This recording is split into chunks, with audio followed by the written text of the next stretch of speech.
Assalomu alaykum. Ismim Qadriya G'upur. O'zim Norvegiyaning Oslo shahrida turibman. Apam gunohsiz yerga Xitoy hukumati tarafidan 10 yillik kesilib ketganligi uchun bu guvohlikni beryapman.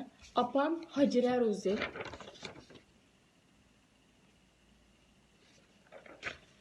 Apam Hajira Ro'zi 1970 yil 1-ayning 23 kuni Aqsu shaharlik To'qsu nahisida tug'ilgan.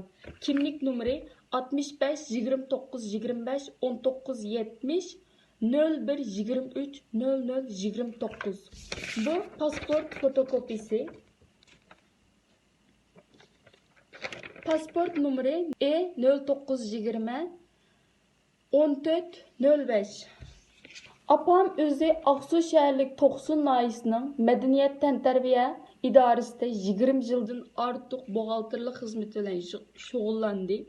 20 yildan ortiq davlat uchun xizmat qildi, ammo birdan-bir gunohi meni davlat sirtiga chiqarib universitetlarda o'qitgani.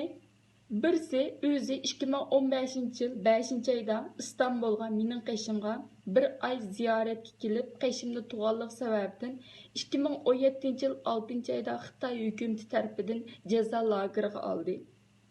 2 yilga yaqin u shu jazo lagerida qoldi. O'tgan yil 2019 4-oyda apamni 10 yillik kesivetkenini bildim. Bu xabarni anglag'animga 4 kun bo'ldi. Uydagilarning hech kimdan xabari yo'q. Xitoy hukumati oilamdan hech kimga xabar qilmay turib, o'tgan yil 4-oyda annemni, apamni allaqachon 10 yillik kesivetibdi. Bu xabarni anglab Uyg'urlarning beshiga kelgan bu zulmga ortiq susmasligimiz kerakligini tushundim. Chunki yillardan yoqi men bu azobni yashayapman. Apamga bir ish bo'lmasin, mushtaq bo'lmasin deb tishimni tishlab keldim.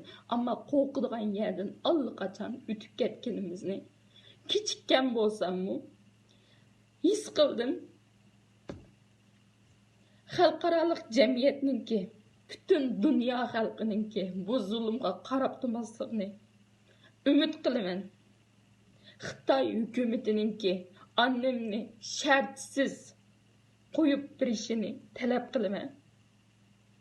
Butun dunyo miqyosininki, butun dunyo xalqining Uyg'urlar uchrayotgan bu irqiy kamsitish, Uyg'urlar uchrayotgan bu zulmga qarab turmasligini, bir ovoz qo'shishini talab qilaman. Rahmat.